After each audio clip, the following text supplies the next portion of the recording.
الحمد لله نحمده ونستعينه ونستغفره ونعوذ بالله من شرور انفسنا ومن سيئات اعمالنا من يهده الله فلا مضل له ومن يضلل فلا هادي له. அன்பிற்குரிய சகோதரர்களே, மனக்குழப்பத்திற்கு இஸ்லாம் கூறும் மகத்தான தீர்வு என்ற இந்த தொடர் நிகழ்ச்சியிலே 19வது நாளில் நாம் எல்லாம் அமர்ந்திருக்கிறோம். கடந்த சில நாட்களாக பொருளாதார பற்றாக்குறை காரணமாக பொருளாதாரத்தை தேடுகின்ற முயற்சியில் ஈடுபடுகிற காரணத்தினால் நமக்கு எந்த மாதிரியான குழப்பங்கள் எல்லாம் ஏற்படும், அதுக்கு எந்த மாதிரியான தீர்வு என்பதை நம்ம பார்த்து வருகிறோம். அதுல இறுதியாக முஸ்லிம் சமுதாயத்திற்கு என்றே அல்லாஹ் ஒரு சிறப்பான அருளை செய்திருக்கிறான். அதுதான் பரக்கத் என்ற மறைமுகமான ஒரு பேரருள். அதாவது குறைந்த பொருளில் அதிகமான பயன் அடைதல். பொருள் குறைவாக இருக்கும், அதுல கிடைக்கக்கூடிய பயன்கள் அதிகமாக இருக்கும். இதுதான் பரக்கத்.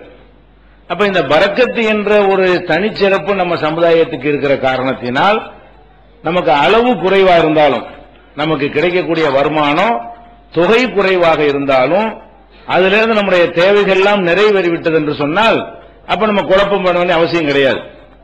ஒருத்தர் பெரிய தொகை கிடைக்கிறது, அவருக்கு அந்த தேவை அதுல நிறைவேறல. நமக்கு கம்மியான தொகை கிடைக்கிறது, அதுல நம்ம தேவைகள்லாம் நிறைவேறி விடுகிறது. இதுதான் சிறந்தது என்பதற்கு நடைமுறையில் உள்ள உதாரணங்களை எல்லாம் பார்த்தோம்.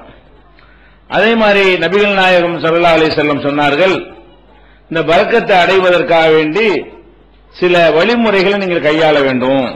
நம்ம சாப்பிடுறோம், சாப்பாட்டிலையும் ஒரு பரக்கத்து இருக்கிறது. அந்த பரக்கத்தை அடைவதற்கு என்ன செய்ய வேண்டும் என்று கேட்டால், சாப்பிட்ட உடனே விரல்களை எல்லாம் நல்லா சப்பி தட்டையெல்லாம் வலித்து என்ன செய்யணும், துடைத்து போட்டது போல கழுவி வைத்தது போல என்ன செய்யணும், சாப்பிடணும். அப்ப நபிகள் நாயகம் ஸல்லல்லாஹு அலைஹி வஸல்லம் சொன்னாங்க, ஒவ்வொரு உணவுலையும் பரக்கத்துன்னு ஒன்று இருக்கிறது.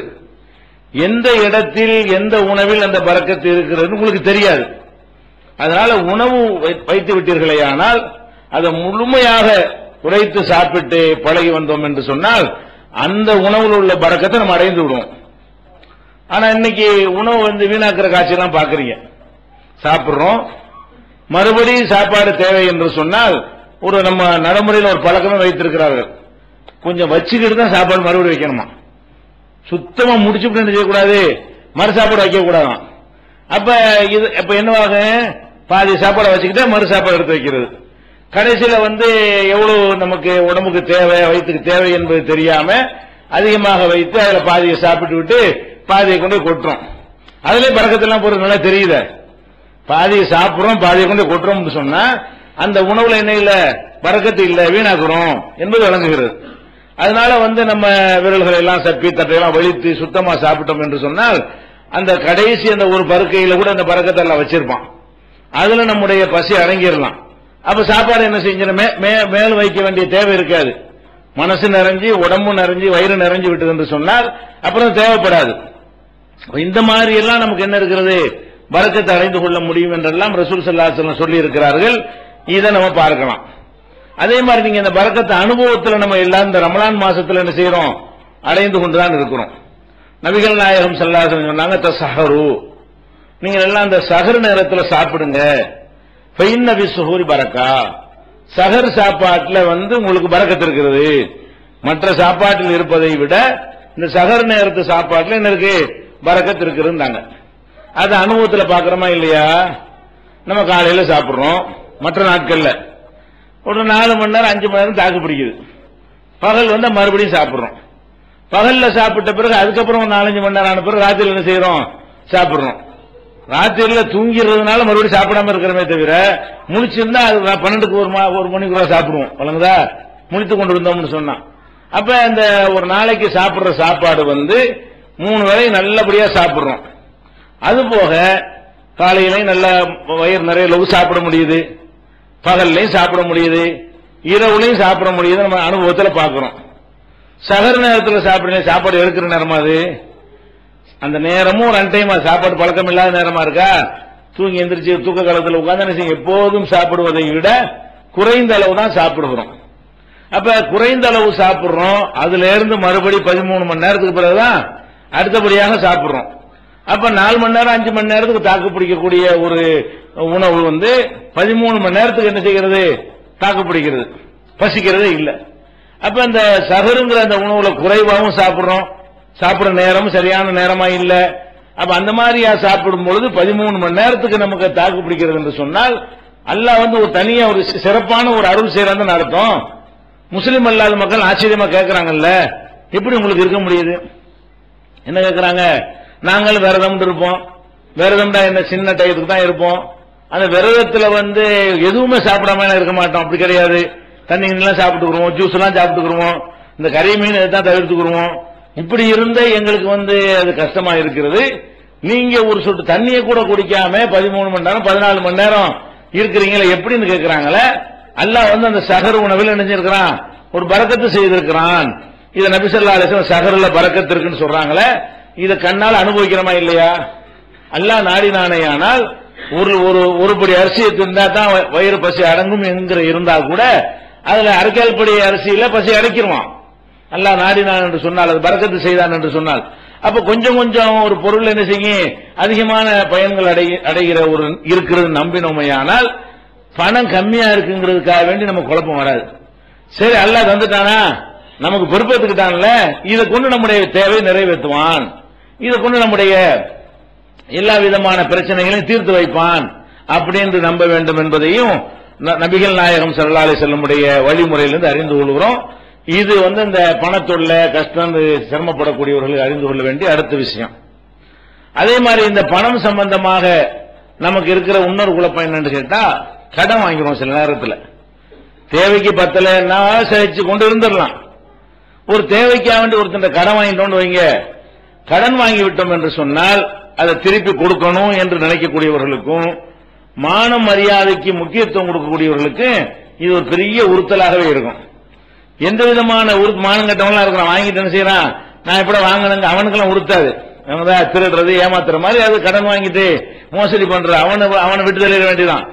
ஆனால் யாருக்கு உறுத்தலா இருக்கும் என்றால், நம்ம கடன் வாங்கிட்டோம், அவன் கேட்பான், நம்ம கொடுக்க முடியலன்னா வெக்கமா இருக்கு, அவனை பார்த்தா வேற பக்கம் ஒழிஞ்சிட்டு போறது, அவனை சந்திக்க வேண்டிய நிலை ஏற்படும் என்றால் அந்த மாதிரி சபைகளுக்கு செல்வதை தவிர்த்துக் கொள்வது, இந்த மாதிரி எல்லாம் இருக்கிறோம். ஒரு கடையில கூட நீங்க கடன் கொடுத்துட்டீங்கன்னு சொன்னா வியாபாரம் நின்று போயிடும். கடன் இல்ல நீங்களா தொடர்ச்சி வியாபாரத்துக்கு வந்துட்டு இருப்பாங்க.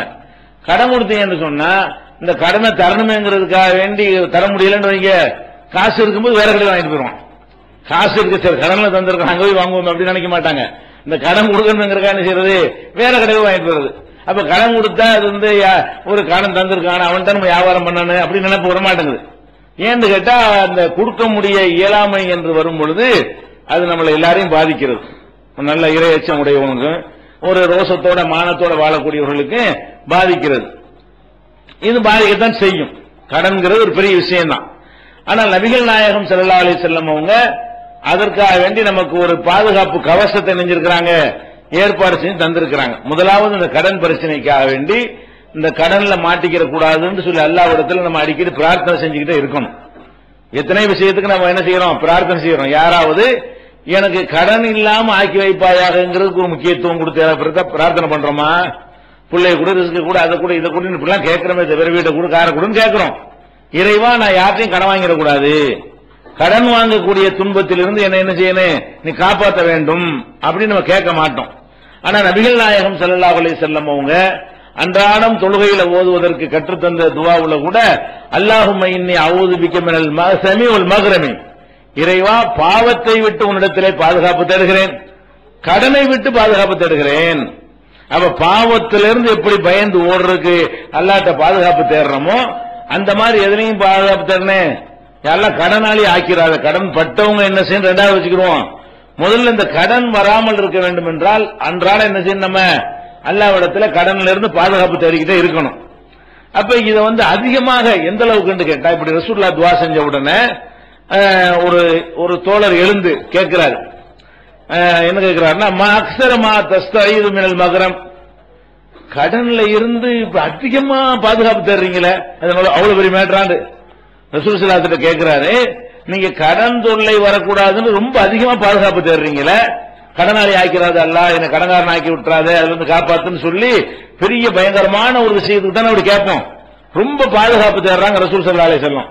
அதை பார்த்துட்டு அவர் கேட்கிறாரு, ஏன் அதிகமாக நீங்க கடன்ல இருந்து பாதுகாப்பு தர்றீங்க? அப்ப ரசூல் ஸல்லல்லாஹு அலைஹி வஸல்லம் சொல்றாங்க, கடன் காரணம் சொல்றாங்க, இன்னர் ரஜுல இதா கரம, அதாவது கடன் வாங்கி விட்டான் என்று சொன்னால் பேசும்போது பொய் பேசுவான். முதல்ல கடன் வாங்கிட்டான்னு வைங்களேன், நாளைக்கு தரேன்னு வாங்கிடுவான். நாளைக்கு என்ன செய்வான், அதுக்கு ஒரு பொய். நாளை கழிச்சு அதுக்கு ஒரு பொய், நாளைக்கு தர்றேம்மா, அடுத்த வாரம் தர்றேம்மா. அப்ப ஒவ்வொன்றுக்கு என்ன செய்வான், பொய் சொல்லி என்ன செய்வான், நிறைய பொய் சொல்லக்கூடியவனா இருப்பான். வாக்குறுதியை கொடுத்து மீறுவான், பேசிட்டு பொய் சொல்லுவான், வாக்குறுதியை கொடுத்துட்டு மீறுவான். அப்ப இந்த கடன்கிறது கடன் பிரச்சனையா மட்டும் நீங்க பார்க்க கூடாது. ஒரு மனிதனை வாக்கு நிறைவேற்றுவதை தடுக்கக்கூடியதும் அவனை பொய்யனாக அதிகமான பொய் சொல்லக்கூடியவனாக ஆக்குவதும் இந்த கடனால் ஏற்படுகிறது. ஒரு நல்ல மனிதன் பொய்யனாக இருக்கக்கூடாது. ஒரு நல்ல மனிதன் நல்ல முஸ்லீம் வாக்குறுதியை நிறைவேற்றுவனாக இருக்க வேண்டும். அப்ப இந்த ரெண்டுமே ஈமானுக்கு அடையாளம். இன்னும் சொல்ல போனா இந்த முனாஃபிக்குங்கறாங்கல்ல, முனாஃபிக்குன்னா யாரு, உள்ளத்துல ஒண்ணு வச்சு வெளியே வேற ஒண்ணு வைக்கிறவனுக்கு பேர் முனாஃபிக்கும்பாங்க. மூமின் என்று மக்கள்கிட்ட சொல்லிக்கிடுவாங்க, உள்ளத்துல ஈமான் இருக்காது. அவங்க மக்கள்கிட்ட போனா நான் உங்களை சேர்ந்த ஆளுக்குங்கிறது, இங்க உங்களை சேர்ந்த ஆளுக்குங்கிறது, இப்படி முனாஃபிக்குன்னு ஒரு கூட்டம் இருந்தாங்க. நபிகள் நாயகம் ஸல்லல்லாஹு அலைஹி வஸல்லம் சொன்னாங்க, இந்த முனாஃபிக்கு 3 அடையாளம் இருக்குது. 3 அடையாளம் என்ன, இதா ஹதஸ ஃபகதப, பேசுனா பொய் சொல்லுவான். ஒய்தா வஅத ஃபஅஹலப, அவன் வாக்குறுதி கொடுத்தா அதை மீறுவான். ஒய்தா துமின கான, நம்பி ஒப்படைக்கப்பட்டால் மோசடி செஞ்சிருவான். இதுதான் முனாஃபிக்கு அடையாளம். ஒரு நல்ல மூமினா இருக்கிறவனுக்கு முனாஃபிக்கு உள்ள அடையாளம் எது, பேசுனா பொய் பேசுறது, வாக்கு மீறுவது, நம்பிக்கை துரோகம் செய்வது. அதுல ரசூல் ஸல்லல்லாஹு அலைஹி வஸல்லம் இந்த கடன்னால 2 இருக்குன்னு சொல்லிட்டாங்க. முனாஃபிக்கு 3 அடையாளம் இருந்துச்சுல, அதுல 2 எதனால ஏற்படுமா, பேசுனா பொய் பேசுவான், கடன் வாங்குறதுக்கே பொய் பேசுவானே, கடன் வாங்குவதற்கே என்ன செய்வான், ஆர்வமே தேவைக்கு உண்மையான தேவையை சொன்னா கடன் தரமாட்டாங்கன்னு சொல்லிட்டு இப்பதான் பொண்டாட்டி ஆஸ்பத்திரி வச்சு வந்திருக்கேன்னு சொல்லுவான். அவனுக்கு வேற ஒரு காரியத்துக்காக அவனுக்கு என்ன செய்யும், பணம் தேவைப்படும், அது சின்ன தேவையா இருக்கும்.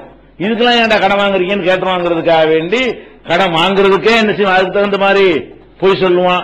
திருப்பி தர்ற விஷயத்துல திருப்பி பொய் சொல்லுவான். இருந்தா கூட கொடுக்க மாட்டான்.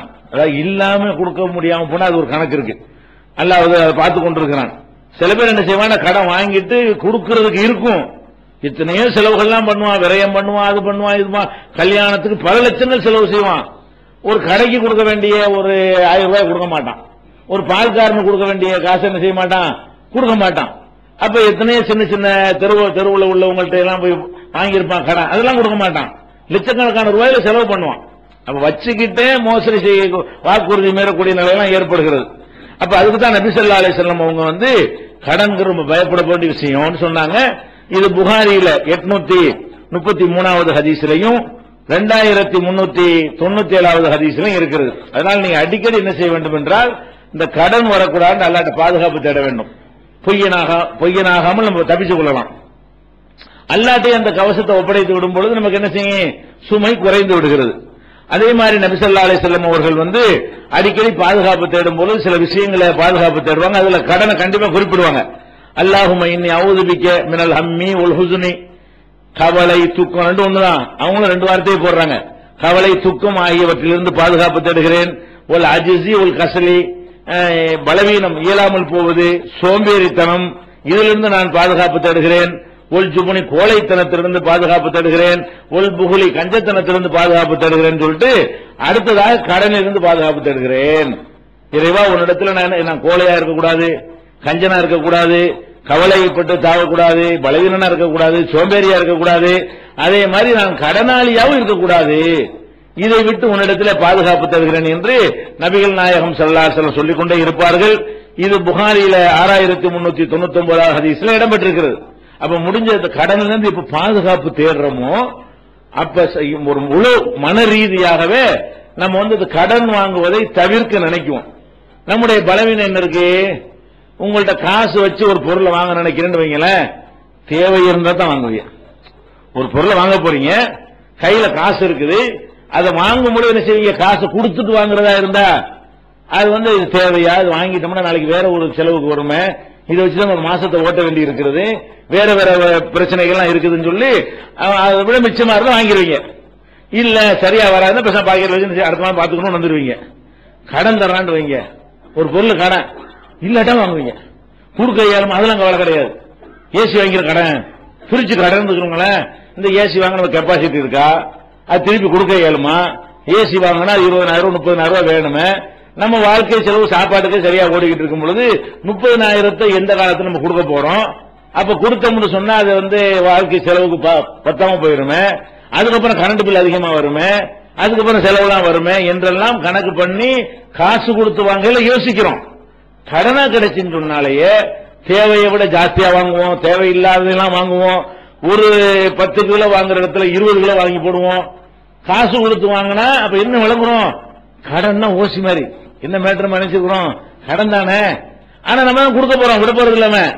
அப்ப இந்த கடன் என்பது ஒரு பெரிய ஒரு எந்த அளவுக்குன்னா கிரெடிட் கார்டு கை வச்சுக்கிட்டு என்ன செய்யறாங்க, அந்த கிரெடிட் கார்டு என்னைக்கு வந்துச்சோ அன்னைக்கு தான் குடும்பங்கள்ல பொருளாதார நெருக்கடியும் பொருளாதார சிக்கலும் என்ன செஞ்சிருக்கு, அதிகரித்து இருக்கிறது. இந்த கார்டை கையில வச்சுக்கிறாங்களா, பாக்குற பொருள் எல்லாம் வாங்குறது. ஏன் 45 நாளைக்கு கடன் தர்றான்ல, கையில காசு வச்சுக்கிற வேண்டியது இல்ல. 45 நாளைக்கு என்ன செய்யறதுக்குள்ள இந்த வட்டி இல்லாம கடன் தர்றான். அதனால என்ன செய்வோம், கிரெடிட் கார்டை கொடுக்க வேண்டியது, 10,000 ரூபாய் பில்ல போட வேண்டியது. அது பெருமை பந்தா என்ன செய்யறது, அந்த கார்டை வச்சுக்கிட்டு கார்டை எடுத்துக்கிறீங்களா அப்படின்னு சொல்றது எல்லாம் பெருமை. கடைசியில் என்ன வாங்கிட்டு வந்த பிறகு இப்படி எவ்வளவு நாளைக்கு வண்டி உனக்கு இருக்கிறவனுக்கு சரியா வரும், இல்லாதவனுக்கு அன்றாடம் உழைத்து சாப்பிடக்கூடியவனுக்கு இது தேவையா? உனக்கு 45 நாள்ல இப்படி கொடுப்ப, 45 நாள் கொடுக்க முடியாது. அப்ப அதுக்கு வட்டி போட வேண்டியிருக்கும், அல்ல கடனுக்கு கடன் வாங்க வேண்டியிருக்கும். அந்த கடனை கொடுக்க வேற ஒரு கடன், அதுக்கு வேற ஒரு கடன், அதுக்கு வேற ஒரு கடன். கடைசியில் கடனை வாங்கி கடன் அடைச்சிக்கிட்டு போகக்கூடிய நிலைமை தான் ஏற்படுமே தவிர கடன் தீர போறது கிடையாது. அதனால நம்ம கடன்ல இருந்து பாதுகாப்பு தேடிட்டு வந்தீங்கன்னு வைங்க, அவ்வளவு பயங்கரமான ஒரு விஷயமா இது. அப்பதான் மனசுல பதியும்.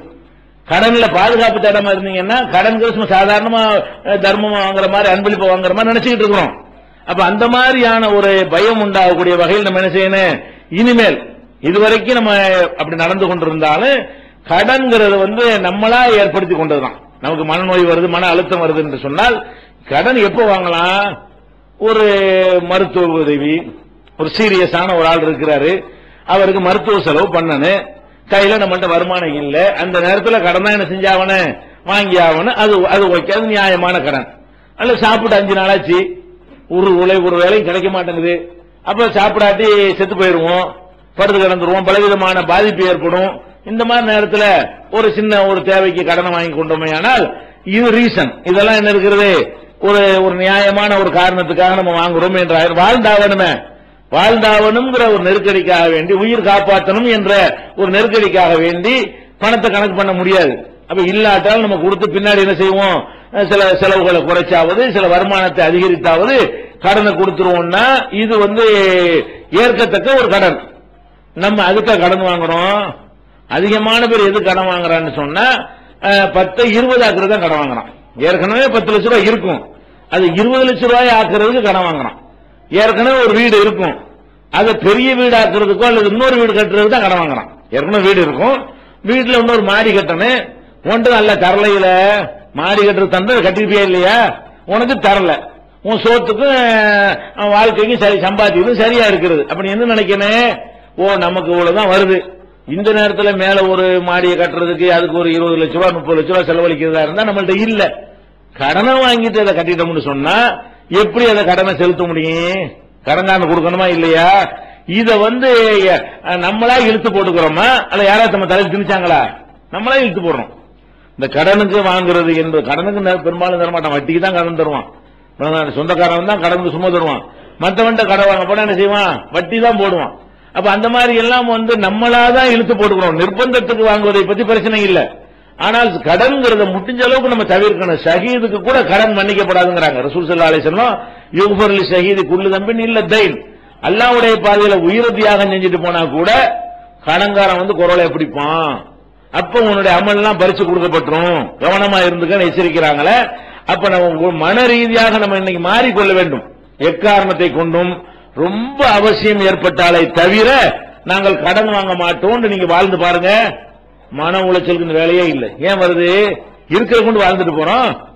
10க்கு பேர் 5 வாங்கிட்டு போங்க, ஒரு லிட்டருக்கு பதில் 1/2 லிட்டர் வாங்கி வாழ்ந்துட்டு போங்க, ஒரு மூட்டைக்கு பதில் 1/2 மூட்டை வாங்கிட்டு போங்க. என்ன இருக்குதோ அதுக்கு தகுந்த மாதிரி அட்ஜஸ்ட் பண்ணிக்க வேண்டியது. அல்லாஹ் தருவதை கொண்டு அட்ஜஸ்ட் பண்ணி விட்டோம் என்று சொன்னால் அதுல பெரிய ஒரு இழப்பெல்லாம் வராது. எந்த அளவுக்கு ரசூல் ஸல்லல்லாஹு அலைஹி வஸல்லம் சொல்றாங்கன்னு கேட்டா, தஆமுல் வாஹிது யக்ஃபீல் லிஸ்னைன், ஒரு ஆள் சாப்பாடு தான் இருக்குது, 2 பேருக்கு அது போதும். மனசு மட்டும் கொஞ்சம் வச்சோம் என்று சொன்னால் ஒருவருடைய உணவு, ஒரு ஆளுக்கு உணவு இருக்குது, காசு கடன் வாங்க வேண்டியிருக்கா, ஒரு ஆளுக்கு தான் சாப்பாடு இருக்கா, ஆளுக்கு போதே சாப்பிடுவோம். இதுல என்ன செத்தா போயிட போறோம்? அப்ப ஒரு ஆளுடைய உணவு 2 ஆளுக்கு போதும், 2 ஆளுடைய உணவு 4 ஆளுக்கு போதும் என்றெல்லாம் நபிகள் நாயகம் ஸல்லல்லாஹு அலைஹி வஸல்லம் எதுக்கு சொல்லி தர்றாங்க? இருக்கிறத கொண்டு நிறந்து வாழ பாருங்க. கடன் வாங்கி கொண்டு வாழ்வதற்கு மூத்தா போயிட்டோம்னா நம்ம அமலை கொண்டு கொடுக்க முடியுமா அவனுக்கு? நம்ம கடன் வாங்கியவனாக நம்ம மரணித்து விட்டோம் என்று சொன்னால் நம்முடைய அமல் அவனுக்கு போயிருமே, அவன் பாவத்தை நம்ம சுமக்க வேண்டி இருக்குமே என்று மறுமையை அடிப்படையாக வைத்து சிந்தித்தாலும் அது நல்லதில்லை. உலகத்தில் நீங்க சிந்தித்தாலும் நீங்க கஷ்டம் அதிகமா தான் படுவீங்க. கடன் வாங்கி விட்டீர்களே, ஆனால் கடன் வாங்காம இருக்கும் பொழுது இருக்கக்கூடிய ஒரு நிம்மதி கடன் வாங்கணும்னு இருக்கவே இருக்காது. எந்த ஒரு கட்டத்திலையும் அல்லாஹ் நம்மளை ரொம்ப நெருக்கடிக்கு தள்ளினாலே தவிர நாங்க கடன் வாங்க மாட்டோம் அப்படிங்கறதுல நம்ம உறுதியாக இருக்க வேண்டும். இது அப்பதான் நம்ம நாளைக்கு இந்த மாதிரி பிரச்சனை வராம இருக்கும். அதே நேரத்தில் கடன் வாங்கிட்டோம் என்று சொன்னால் அதுக்கான நம்ம அழட்டிக்கிற வேண்டியது கிடையாது. நபிகள் நாயகம் ஸல்லல்லாஹு அலைஹி வஸல்லம் அவங்களே கடன் வாங்கியிருக்கிறாங்க.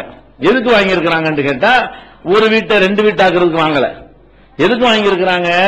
அவங்களுடைய கடைசி காலம், கடைசி நேரத்தில் வீட்டில் சாப்பாட்டுக்கு ஒண்ணுமே இல்ல, அரசாங்கத்தில் கஜானாவில் எவ்வளவு இருக்கிறது, கேட்கிற ஆளுக்கும் அள்ளி அள்ளி கொடுக்குறாங்க, அது அவங்க எடுக்க மாட்டாங்க. அந்த மாதிரி இருக்கும் என்ன செய்யறாங்க, ஒரு யூதர்கிட்ட கொண்டு போய் தன்னுடைய கவசத்தை, கவசம்னா இரும்பு உடை, போர்க்களத்தில் போட்டுக் கொள்ளக்கூடிய இரும்பாலான இரும்பு சங்கிலியால் செய்யப்பட்ட ஆடை இருக்கு இல்லையா, அதை போய் அடமானமா வச்சு, வட்டி இல்லாத அடமானமா வச்சு ஒரு சில மரக்கால் கோதுமை என்ன செய்யறாங்க, வீட்டு உணவு தேவைக்கான வாங்கிட்டு வர்றாங்க. அதை மீட்காமலே மூத்தா போயிட்டாங்க. கடைசி நேரத்தில் வாங்கினதுனால அது மீட்கல. ஆனா அதை கூட எப்படி வாங்குறாங்கன்னு பாருங்க. சும்மா போய் கடனா வாங்கிட்டோம்னு சொன்னா அதை கொடுக்காம மூத்தா போயிருவோம். அதுக்கு செக்யூரிட்டி ஒரு அடமானத்தை வச்சுட்டு வைங்க, கொடுக்க முடியாது, அதை நீங்க எடுத்து போக வேண்டியானே. அடமானமாக வைத்து கடன் வாங்குவதாக இருந்தால் நம்மள்ட்ட கடனுக்கு காசு இல்லையே தவிர வேற ஒரு பொருள் இருக்கிறது. அந்த பொருள் நம்மள்ட்ட இருக்கக்கூடிய நேரத்தில் கடன் கொடுக்க முடியாட்டாலும் அந்த பொருளை வித்துட்டு எடுத்துட்டு மீது தாரம் கேட்க வேண்டியதானே. அப்ப நபிகள் நாயகம் ஸல்லல்லாஹு அலைஹி வஸல்லம் சும்மா கேட்டா யகூதி கொடுக்க மாட்டாரா? ஒரு சக்கரவர்த்தி ஜனாதிபதி கொடுக்க மாட்டாரா? இப்ப நபிகள் நாயகம் ஸல்லல்லாஹு அலைஹி வஸல்லத்துக்கு சும்மாவே கடன் கிடைக்கும் யார்ட்ட வேண்டாலும். அவங்க என்ன மாதிரி கடன் தேவைக்கு வாங்குறாங்க. இது பசி, வீட்டுல சாப்பாடு இல்ல, இனிமேல் பொறுக்க முடியாத அளவுக்கு ஒரு அவசிய தேவை வருகிறது, ஒரு அவசரத்துக்கு என்ன செய்யலாம்ங்கிறதுக்காக வேண்டி அவங்க ஒரு யூதர்கிட்ட போய் கடன் வாங்குகிறார்கள். அந்த கடன் என்ன செய்யறாங்க, அதை மீட்டாமலேயே மரணித்து விடுகிறார்கள் என்பதை பார்க்கிறோம். அப்ப இந்த 2 வழிகாட்டுதல்கள் இருக்குது. ஒன்னு, ரொம்ப நெருக்கடியான கட்டத்திற்கு கடன் வாங்குற நிலைக்கு நம்ம வந்தால் நம்ம அது அழுத்திக்கிற தேவை கிடையாது. அல்லாஹ்வுடைய ரசூலை வாங்கியிருக்கிறாங்க, நெருக்கடியான கட்டத்தில் வாங்கி இருக்கிறார்கள் என்னும் போது என்ன செய்யல, நம்ம அழுத்திக்கிற வேண்டியது இல்லை. ஆனால் ரசூல் ஸல்லல்லாஹு அலைஹி வஸல்லம் எப்ப வாங்குறாங்க அந்த கடனை, கடனுக்கு சம்பாதிச்சு கொடுக்க முடியாட்டாலும் அந்த இரும்பு கவசம் இருக்குல்ல, அதுக்கு பெருமதியா தான் கொடுப்பான். ஒரு பொருளை கடன் கேட்கிறீங்கன்னா 10 ரூபா சாமான கொண்டு கொடுத்து 100 ரூபா சாமான் தருவானா? அடமானமா 100 ரூபா சாமான கொடுத்தீங்கன்னா 50 ரூபா சாமான் தான் தருவான்.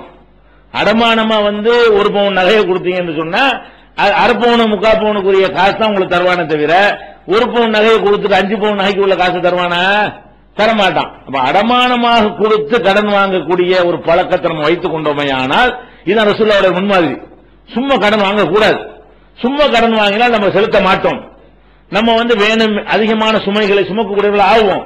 நமக்கு சக்தி இல்லாமல் வாங்குவோம். அப்ப நம்ம என்ன செய்யணும், கடன் கேட்கிறதா இருந்தா இந்தாங்க 5 பவுன் நகை இருக்குது, ஒரு தேவை இருக்குது, 1 லட்சம் ரூபாய் தாங்கன்னு கேளுங்க. கொடுக்க முடியலையா கடன் எடுத்து மீதி தாப்பான்னு கேளுங்க. என்ன வட்டின்னா பயப்படணும். 1 லட்சம் ரூபாய் கடன் வாங்கினா 5 லட்சம் ரூபாய் வட்டி இல்லாத கடன் தானே, தெரிஞ்சவங்கள்ட்ட வாங்குங்க. அப்ப கடன் வாங்குவதாக இருந்தால் திருப்பி செலுத்துவதற்குரிய ஒரு உத்தரவாதத்தோடு கடைசி காலத்தில் இருக்கும்போது கூட அந்த உத்தரவாதத்தோட வாங்குறாங்க. ரசூலுல்லாஹ் மூத்தா போன பிறகு யாரும் அந்த கடனை செலுத்த தேவை கிடையாது. கவசம் இருக்குல்லப்பா, எடுத்துட்டு மீதி காசு கொடு, அத கணக்கு நேர் பண்ணிக்க, நீ கொடுத்த உணவுக்கும் நான் கொடுத்த கவசத்துக்கும் சரியா போச்சு என்று ரசூல் ஸல்லல்லாஹு அலைஹி வஸல்லம் இருந்திருக்கிறாங்களே. இதை நீங்கள் முன்மாதிரியா கொண்டீர்களேயானால் அவசியத்துக்கு கடன் வாங்க வந்தா கூட நம்மள அது பாதிக்காதீங்க. கடன் வாங்கி கடன் அடைக்க மாட்டோம். நம்ம சாமான் இருக்குது, பொருள் இருக்கிறது, நம்ம பொருள் கடனுக்கு உத்தரவாதமா செக்யூரிட்டியா கொடுத்து வைத்திருக்கிறோம். அந்த மாதிரி ரசூல் ஸல்லல்லாஹு அலைஹி வஸல்லம் வாங்கினார்கள் என்கிற செய்தி புகாரியில 2068, 2069, 2096, 2200, 2251, 2252, 2386 இதெல்லாம் புகாரியில நபி ஸல்லல்லாஹு அலைஹி வஸல்லம் அவர்கள் இந்த யஹூதி இடத்துல, யூதர் இடத்துல தம்முடைய கவசத்தை அடமானமாக வைத்து சிறிதளவு தானியத்தை பெற்று குடும்பத்தை ஓட்டி இருக்கிறார்கள் பார்க்கிறோம். அப்ப நம்மளும் கடன் வாங்கணும் அழுத்திக்க தேவையில்லை, இந்த மாதிரி வாங்க வேண்டும். அடுத்ததாக கடன் வாங்கின பிறகு ரசூல் ஸல்லல்லாஹு அலைஹி வஸல்லம் அவர்கள் சில நேரங்கள்ல சமுதாயத்துக்காக கடன் வாங்குவாங்க. தனக்கு கடன் வாங்கினதை பார்த்துக்கிட்டீங்கன்னா இந்த மாதிரி நெருக்கடி தான் வாங்கியிருக்கிறாங்க. அதே நேரத்தில் ஒருத்தர் கேட்பாரு, வருஷ கடைசின்னு வைங்க, ஒரு வருஷ கடைசி மாச கடைசியில சில ஆள்கிட்ட பணம் இருக்காது இல்லையா, ஒரு ஜமாத்தா இருந்தாலும் ஒரு அரசாங்கமா இருந்தாலும் அந்த வருமானம் வரக்கூடிய காலத்துல வருமானம் வரும், மற்ற நேரத்தில் என்ன வருமானங்கள் இல்லாம இருக்கும். அப்ப யாராவது ரசூல் ஸல்லல்லாஹு அலைஹி வஸல்லம் உதவி கேட்டு வருவாங்க. உதவி கேட்டு வந்தவங்க என்ன செய்வாங்க, அவருக்கு உதவி கொடுங்கன்னு சொல்லிட்டு யார்ட்டையாவது ஒரு ஒட்டகம் இருக்குமா அது கொடுங்கன்றுவாங்க. ஒரு ஒட்டகம் ஜமாத்து சார்பா பைத்துல் மால்ல இருந்து என்ன செய்வாங்க, கொடுக்கறதுக்கு ஒண்ணும் வரல என்று சொன்னா அடுத்த மாசம் அங்க இருந்து வந்துரும், பஹ்ரைன்ல இருந்து வந்துரும், இங்க இருந்து வந்துரும், ஜக்காத்து பொருள்லாம் வந்துரும் என்ற ஒரு அடிப்படையில் என்ன செய்வாங்க, அவங்க யாருக்காவது தான தர்மம் கொடுப்பதற்காக வேண்டி, ஜக்காத்திலிருந்து கொடுப்பதற்காக வேண்டி யாராவது ஒரு ஆள்கிட்ட என்ன செய்வாங்க, இருக்கிற ஆள்கிட்ட நீங்க ஏதாவது கொடுக்குறீங்களா, அவர் கொடுங்க நான் தந்துடுறேன் அப்படின்னு கடன் வாங்கி இருக்கிறாங்க. அந்த மாதிரி ரசூல் ஸல்லல்லாஹு அலைஹி வஸல்லம் ஒரு நாள் ஒரு ஆள்கிட்ட வாங்கி விட்டாங்க. பலதரப்பட்ட அந்த ஆள் பேர்லாம் ஹதீஸ்ல சொல்லப்படல, ஆனா கண்டிப்பா ஒரு சஹாபியா தான் இருப்பாரு. சஹாபாக்கள்லையும் நம்ம சராசரி மனிதர்கள் இருப்பாங்க இல்லையா. அப்ப நபி ஸல்லல்லாஹு அலைஹி வஸல்லம் அவர்கள் அவர்கிட்ட வாங்கிட்டாங்க. வாங்கினவன அந்த ஆள் கொடுக்க முடியல, ஜக்காத்து வந்தவன தரேன் இருப்பாங்க, ஜக்காத்து வரல, இந்த வருது அந்த வருதுமோ பல நாடுகள்ல இருந்து வசூலித்து வரணுமா இல்லையா. அப்ப பைத்துல் மாலுக்கு பணம் வரல. வந்த உடனே ரசூல் ஸல்லல்லாஹு அலைஹி வஸல்லம் என்ன செய்யறாரு, கடுமையான முறையில் என்ன சொல்லி வாங்குனீங்க, அல்லாஹ்வுடைய ரசூல்கிட்ட என்ன சொல்லி வாங்குனீங்க, நீ என்ன தராம ஏமாத்துறீங்களா, என்ன சொன்னார்னு விளங்கல, கடுமையான வார்த்தைகளை போட்டு கேட்டார்னு வருகிறது. நம்ம ஊகம் பண்ணிக்கிற வேண்டியதான். கடுமையான வார்த்தைகளை சொல்லி அல்லாஹ்வுடைய ரசூல்கிட்ட கொடுத்த கடனை திருப்பி கொடுக்கலன்னு சொன்னா நெருங்கிய நண்பனா நகமும் சதையுமா இருந்தாலும் இப்படிதான் பேசுவாங்க. என்னால வழங்கிடணும். அல்லாஹ்வுடைய ரசூல்கிட்ட இப்படி பேசினாங்கன்னு சொன்னா வாங்கின கடனை கொடுக்கலன்னு வைங்க, அந்த மரியாதை அப்படி போயிடும். நம்ம இவ்வளவு பழகிட்டு இருந்தான், புருஷன் அவன் சட்டை நம்ம போட்டு நம்ம சட்டை அவன் போட்டுட்டு இருந்தா இப்படி இருந்தா மாடான்னு சொல்லிட்டு நம்ம நினைப்போம். ஆனா கடன் கொடுத்தவன் டக்குன்னு அப்படி மாறிக்கிடுவான். நீங்க வாங்கினாலும் கொடுத்தாலும் இருக்கிற காரணத்தினால உங்களை அப்படி கீழே தள்ளிடுவான். கொடுத்ததுனால அவன் கொஞ்சம் தன்னை உயர்வாக நினைத்துக் கொள்வான். அப்படி நினைச்சு என்ன செய்யறாங்க, கடுமையான முறையில் கேட்டவன எந்த அளவுக்குன்னா கூட இருந்த சஹாபாக்களுக்கெல்லாம் புடிச்சு சாத்தலாமான்னு கோவம் வருது. அப்ப என்ன மாதிரி கேட்டு பாத்துக்கிறேன். இந்த ஆளு அது எப்படி சபையில வச்சு கேட்கிறான்னு வருது. அந்த கடனை கேட்கிறாங்க ரசூலுல்லாஹ் தனியா போய் பார்த்து கொஞ்சம் கடுமையா கேட்டா கூட யாருக்கும் தெரியாம கேட்டா கூட பரவாயில்ல. இந்த மாதிரி சபையில உட்கார்ந்து இருக்கும்போது என்னங்க நீங்க கடன் வாங்கி தரீங்களா இல்லையா, எத்தனை பேர் உங்களை அலைகிறது அப்படியே சொல்லியிருப்பாரு. என்னமோ ஒண்ணு சொன்னவன இருக்கிற ஆளுக்கெல்லாம் கோவம் புடா நாட்டுற மாதிரி கோவம். சஹாபாக்கள் ரசூலுல்லாஹ் பேசுவியா அப்படின்னு சொல்லி சொல்றாங்க. அப்ப நபி ஸல்லல்லாஹு அலைஹி வஸல்லம் என்ன செய்றாங்க, தஅவுஹு விடுங்கள், அவரை விடுங்கள். ஃபஇன்னலி சாஹிபில் ஹக்கி மகாலன், கடன் கொடுத்தவருக்கு இப்படி பேச உரிமை இருக்கிறது. கடன் கொடுத்து அப்படின்னு பேசுவாங்க. நானும் சைஸுக்கு நான் வாங்கிட்டேன், என்ன இருந்தாலும் நான் வாங்கிட்டு அவர் கொடுத்தவர் ஆகிட்டாரு அப்படித்தான் பேசுவாரு. அப்ப நம்ம கடங்கான ஒளிகிறமே அதெல்லாம் மனக்குழப்பம் வருது. ரெண்டு திட்டினா திட்டு போறேன்னு குழப்பம் வருது. நீ கடன் வாங்கிட்டிய மூஞ்சில முடிஞ்சா அதை கேட்பான், கேட்டு போறான். அவங்க வாங்கிட்டோமா இல்லையா, கேட்டுட்டு போறான். ரசூல் ஸல்லல்லாஹு அலைஹி வஸல்லம் எப்படி லைட்டா எடுத்துக்கொண்டார்களோ, கடனை வாங்கிட்டாங்க. எதனால உங்களுக்கு மன அழுத்தம் வருது, ஒளிகிறதுனால வருது. கடன்காரனை தவிர்க்கிறதுனால வருது. வாங்கணும் வாங்கிட்டீங்க, ஏன் ஒளியணும், சராசரியா எப்போதும் போல ஒளிஞ்சா தானங்க பஞ்சாயத்து வருது. ஒளிஞ்செல்லாம் நிம்மதி இருக்காத, அவன் பாத்துருவான் இவன் பாத்துருவான் சொல்லி கொடுத்துருவான் அப்படின்னு சொல்லி நினைச்சீங்கன்னாலேயே நிம்மதி போயிடும். நீங்க கடனை வாங்கினா சாதாரண ஒரு முன்னாடி வர வேண்டியது, திட்டுவாருன்னு தெரிஞ்சுக்கிட்டே வர வேண்டிய எதிர்பார்த்து போயிருங்க. திட்டவும் செய்வாரு, எல்லாத்தையும் கேட்டுக்கிட்டு ரசூலுல்லாஹ் சொல்லி இருக்கிறாங்க, நான் உங்களை எதிர்த்துலாம் பேச தயாரில்ல, கண்டிப்பா நான் தந்துருவேன், மனிதனுங்கிற பொருள் எனக்கு ஏழல எப்படி தந்துருவேன்னு சொல்லுங்க. அப்ப என்ன செய்வாரு, எத்தனை திட்டுவாரு. அப்ப உங்களுக்கு அவரை சந்திக்க பேஸ் பண்ண நீங்க ரெடின்னு வந்துட்டீங்கன்னு சொன்னா கடன் என்பது யாருக்கும் அர்த்தம் கிடையாது. வாங்காம இருங்க, முடிஞ்ச அளவுக்கு அவசியத்துக்கு வாங்குங்க, அடமானம் வச்சுட்டு வாங்குங்க. அப்படி இல்லாம வாங்கி விட்டால் கூட ஓடி ஒளியாதீங்க. ஓடி ஒளிகிற காரணத்தினாலதான் என்ன வருது, நமக்கு மன அழுத்தம் வருகிறது. நேரம் அவர் 2 திட்டு திட்டினா அவருக்கு இறங்கி போயிருங்க. கடன் கொடுத்த ஆளுக்கு 2 திட்டுனாரு வைங்க, திட்டிட்டு செய்யாரு, சரி திட்டி விடு, சரி அடுத்த மாசம் கொடுன்றாரு. அந்த திட்டுக்காக சைக்காலஜிக்கலா என்ன வரும், நம்ம உலகத்துக்கு சும்மா இருக்காரு, கடுமையை திட்டிவிட்டோமே, சரி பரவாயில்லைங்க, நீங்க 2 மாசம் கழிச்சு போயிட்டு டைம் எடுத்துக்கிறீங்க, உங்களுக்கு திட்டிவிடு, நீ தருவியா இல்லையா கடுமையா பேசின ஒரு ஆளு இந்த மாதிரி 2 திட்டுக்கு நீங்க இணங்கிட்டீர்களே, ஆனால் அதுக்கு அதை கோவிக்காம நம்ம மேல மிஸ்டேக், நம்ம வாங்கிட்டு இருந்தாலும் வாங்காம இருந்திருக்கணும், நம்ம தேவைக்கு வாங்கிட்டோம் என்று இதை நீங்கள் எடுத்துக்கொண்டு இருப்பீர்களே, ஆனால் அவருக்கும் மனசு குளிர்ந்து போயிடும். ஒளிஞ்சாதான் வீடு வரைக்கும் தேடி கத்துவான். நீங்க நினைக்கிறீங்க வீட்டோடு ரோட்ல மறைஞ்சு போயெல்லாம் நினைக்கிறீங்க, நீங்க ஒரு கூட்டத்தில் உட்கார்ந்து இருக்கும் அந்த கத்தனா என்ன பண்ணுவீங்க? ஒரு கூட்டத்தில் உட்கார்ந்து இருக்கும் இந்த மாதிரி பழைய தொலை வந்திருக்கும், சும்மா வச்சு பிடிச்சு கேட்டா நீங்க ஓடி ஒளியறீங்க. அது நேரடியாக 2 பேர் நிக்க கேட்டாலும் பஞ்சாயத்து தீர்ந்து போயிருமே. அப்ப இந்த ஓடி ஒளிகிறது தான் பஞ்சாயத்து. கடன்ல மேட்ரு எங்க வருதுன்னு கேட்டா ஓடி ஒளி, ரசூலுல்லாஹ் ஓடி ஒளியல. ஓடி ஒளிகிறது மாத்திரம் இல்லாம இன்னலி சாஹிபில் ஹக்கி மகாலன், கடன் கொடுத்தவருக்கு பேசக்கூடிய உரிமை இருக்கிறது. அப்ப அவர் உரிமைப்படி பேசுகிறார், நீ திருப்பி நினைக்கிறாரு அதே மாதிரி நம்ம பேசிடக்கூடாது. அவன் கொடுத்தோம், நம்ம வாங்கிட்டோம், கை நீட்டி வாங்கிட்டோம், இருந்தாலும் கொடுத்தவன் பேசுறான்னா நம்ம என்ன செய்யணும், சகித்துக் கொள்ளணும். சண்டையாவது வருமா, இதனால சண்டை வராது. அப்ப அது சொல்லிட்டு என்ன செய்யறாங்கன்னா, சும்மா கால பிறகு சொன்னாங்க, இவர்கிட்ட ஒரு ஒட்டகம் வாங்கியிருந்தேன், அந்த வயசுடைய ஒட்டகமா பார்த்து வந்துருச்சு. அவர் கேட்கும் போது கொடுக்குற லெவல்ல ரசூலுல்லாஹ் இருக்கிறாங்க, அதுக்கு முந்திதான் அவர் கொடுக்காம இருந்திருக்காங்க. இப்ப கேட்க வர நேரத்தில் சாதாரணமா கேட்டா கூட கொடுத்திருப்பாங்க. பைத்துல் மால்ல இப்ப இருக்குது. அப்ப என்ன செய்யறாங்க சஹாபாக்கள்கிட்ட, அவரு ஒரு ஒட்டகம் கொடுத்தாரு, அவர்கிட்ட ஒட்டகத்தை தான் வாங்கி கொடுத்திருக்கிறேன், அதே வயசுடைய ஒட்டகத்தை கொடுங்க. வயசுக்கு தகுந்த மாதிரி வேலை, 3 வயசு ஒட்டகத்துக்கு ஒரு வேலை, 4 வயசு ஒட்டகத்துக்கு வேலை கூட, 5 வயசு ஒட்டகத்துக்கு இறைச்சி கூட இருக்கும்ல, அதுக்கு ரேட்டு கூட இருக்கும். 3 வயசு ஒட்டகத்தை வாங்கணும், அதுதானே கொடுக்கணும். அப்ப ரசூலுல்லாஹ் என்ன செய்யறாங்கன்னா, அவர்கிட்ட எத்தனை வயசு ஒட்டகம் வாங்கணுமோ அந்த வயசுடைய ஒட்டகமா பார்த்து ஒரு ஒட்டகத்தை பிடிச்சி அவர்கிட்ட கொடுத்துருங்க, நான் கடன் வாங்கியிருக்கிறேன்னு சொல்றாங்க. அப்ப போயிட்டு என்ன செய்யறாங்க, தேடி பார்த்தா அந்த வயசுல இல்ல. ஒரு 3 வயசு வாங்கியிருந்தாங்க உதாரணமா, எல்லாமே 5 வயசு ஒட்டகமா தான் இருக்குது, 3 வயசு ஒட்டகமே இல்ல. அப்ப ரசூலுல்லாஹ் என்ன செய்யறாங்க, 3 வயசு ஒட்டகம் இல்லையே, கொஞ்சம் கூடுதலா உள்ளதுல இருக்குது அப்படின்னு சொல்றாங்க. அப்ப ரசூல் ஸல்லல்லாஹு அலைஹி வஸல்லம் அதை கூட கடனை தவிர்ப்பதற்கு ஒரு காரணமா சொல்லியிருக்கலாம். 3 வயசு கிடையாது, அது 3 வயசு வரும்போது தரேன், 5 வயசு தான் இருக்குது, இது ரேட்டு கூட அப்படின்னு சொல்லியிருக்கலாம். அவங்க என்ன சொன்னாங்க, அதையே கொடுங்க. 3 வயசு ஒட்டகம் 1000 ரூபான்னு சொன்னா 5 வயசு ஒட்டகம் 2000 ரூபாய் இருக்கும். அப்ப 1000 ரூபாய்க்கு ஒரு வாங்கினதுக்காக வேண்டி 2000 ரூபாய் பொருள் தான் இருக்குது, கொடுத்து கடனை பிரச்சனை தீர்த்துருங்க, கொடுத்துருங்க அப்படின்னு சொல்லிட்டு, இன்ன மின் ஹைரிக்கும் அஹ்ஸனுக்கும் கலான், உங்கள சிறந்தவர்கள் யார் என்று சொன்னால் வாங்கிய கடனை அழகாக திருப்பி கொடுக்கிறவர். அழகா திருப்பி கொடுத்தா என்ன அர்த்தம், கொஞ்சம் கூடுதலா, வட்டி தான் கூடாது, வட்டி மார்க்கம் தடுக்கப்பட்டிருக்கிறது. வட்டினா அவர் கேட்கிறது காலத்துக்கு தகுந்த மாதிரி கேட்கிறது. நம்ம நம்மளா விரும்பி அதிகப்படியாக கொடுத்தோம் என்று சொன்னால், ஏன்னா அவன் தேவைக்கு வச்சுதான் அவன் தர்றான், அவன் அதை ஒரு தொழில போட்டு முதலீடு பண்ணியிருந்தா அவன் லாபம் சம்பாதிச்சிருப்பான், அதுக்கு தங்க நகை ஏதாவது வாங்கி வச்சிருந்தா அது மதிப்பு ஏறி போயிருக்கும்.